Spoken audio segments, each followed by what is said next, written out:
Vale, entonces vamos a examinar este in muy rápidamente. ¿Es el mismo in? ¿Es el mismo prefijo? Is this the same prefix? That is the question. Y realmente vemos que sí, es el mismo prefijo, porque en cada, ¿qué significa in como un prefijo? Adentro, ¿no? It means through, right? Or in. Through or in es lo que significa. Input, to put something in comes, something is coming in, into, something is heading in, something is heading through, something else. Entonces, es el mismo prefijo, pero tenemos pronunciaciones diferentes. Entonces, un ejemplo de vale, desde que es el mismo prefijo, podemos hipotizar que realmente, subyacentamente, underlyingly, it is the same sound when it heads into, as the way that we process it within our brains, but the way we pronounce it comes out differently, depending upon the sound that is following. Y en este caso, podemos, bueno, vamos a pensar en dónde se pronuncian estos sonidos.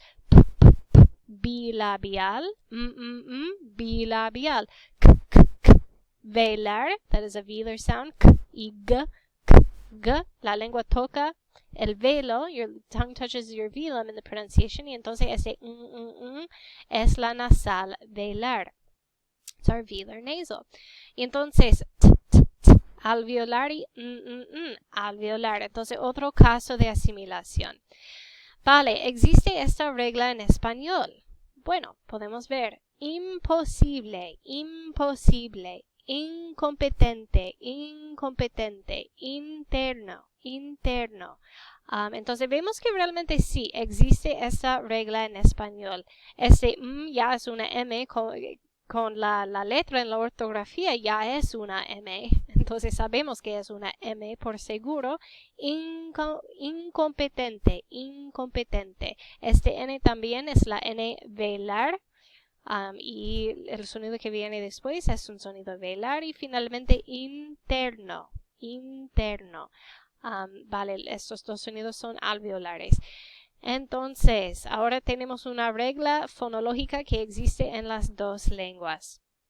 Continuamos. Entonces, es la primera rama, es el primer aspecto a la fonología, es cómo los sonidos se afectan y se influyen dentro de una lengua particular.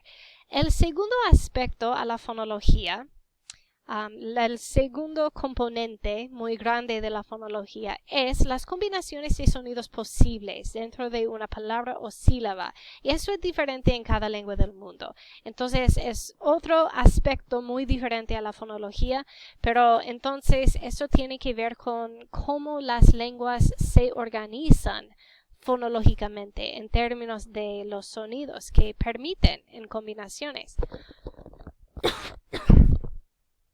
Vale, un ejemplo del inglés. Student, student. Sabemos que, claro, esta palabra existe en inglés. Pero en español, ¿cómo se pronuncia esta palabra? Estudiante, estudiante. Otro ejemplo, vale. Star, star. ¿Cómo se dice star en español? Estrella. Entonces, ¿qué es la observación aquí? Que el español no permite, simplemente no permite S más consonante al principio de una palabra. No es posible. Y vale, en otras hay otros ejemplos de eso también. Esquiar, esquiar. Eso viene del inglés. Ski, ski, ski. We have that S plus that K sound. Ska, ska, ska at the beginning of a word. Pero en español, S más k, sk, sk, no existe al principio de una palabra y st, no existe. ¿Y qué pasa en español? Cuando esto ocurre, cuando el español presta una palabra de otra lengua, when Spanish borrows a word from another language that has S plus a consonant at the beginning, they insert a vowel, right? Estudiante. Para separar. It's to separate, right? Para separar la S de la T. To separate those out. Porque S más otra consonante al principio de una sílaba no es posible en español. En otro ejemplo del inglés, tenemos lock, cloak, mock. Ahora, entonces, es posible que una palabra en inglés termine con el sonido the K sound, right? Quiero que ustedes piensen por un momento. ¿Pueden pensar en una palabra en español que termina con k? Are there any words in Spanish that end with a k? No, there aren't, right? Entonces, otra diferencia. No hay ninguna palabra en español que termine con k. Es imposible al final de una palabra en español. Y realmente hay muchos sonidos más que no son posibles al final de una palabra en español, pero que sí son posibles en inglés. Por ejemplo, los sonidos bilabiales, our bilabial sounds, y son permisibles, son posibles en inglés al final de una palabra y no son permisibles en español. Entonces, esto es un ejemplo de, vale, realmente este subcampo se llama la phonotaxis. We call this phonotactics. Don't worry about this yet. Don't worry about anything I'm telling you in this entire PowerPoint yet. This is just an introduction to give you a little taste of what we're going to look at. So please don't worry if you feel a little overwhelmed right now. I'm just giving you some samples of what we are going to look at. But this is phonotactics, right? Los sonidos, las combinaciones de sonidos posibles e imposibles y la posición de sonidos dentro de una palabra particular. Porque vemos que eso es diferente en inglés y español. Otro ejemplo, Vladimir y Sven. Sabemos inmediatamente que estas palabras, tenemos intuiciones muy fuertes con respecto a estas palabras. Sabemos inmediatamente que estas palabras no son posibles en español ni en inglés. Es muy posible que ya sepas de dónde vienen estas palabras. Son del ruso, ¿no? They're from Russian. ¿Y qué pasa entonces? El ruso permite vl al principio de una palabra. Y también sv al principio de una palabra. Es permisible en ruso, pero no es permisible en inglés ni en español. Entonces, estos son otros ejemplos. Para la próxima clase, por favor, lean las páginas 1x8 del libro.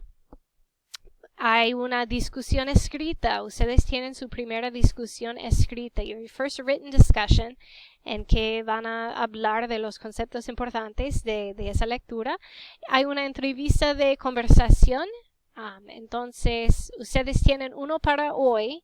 You do have a conversation interview for today. I just want to get to know you a little bit. It's super easy questions. Don't worry about it. Y por favor, terminen o trabajen en el papel de trabajo. Otra vez, esta no es tarea. This isn't homework, it's not for a grade. Pero recomiendo mucho que ustedes traten de hacerlo. Y en el video para el miércoles, so on our Wednesday's video, I will go through all of these answers and explain them all. But it's a really good idea to try to do it beforehand, right? That's how you learn. Eso es como se aprende, es por intentar de hacerlo antes de oír la explicación. So try to do it ahead of time. That's what way you have a better idea of what you know, what you don't know, and what's really sinking in and what's not sinking in. And then when we talk about it, it will become clear. But try to at least give that a look. Look at it. Try to complete it on your own, and then before watching the video, and then watch the video on Wednesday. We'll go through all those answers and talk about. Voy a hablar de estas páginas del libro. Pero muy buena suerte esta semana y durante las primeras semanas de clase. Este semestre es loco, yo sé, es muy extraño, muy raro. Creo que todo va a estar bien.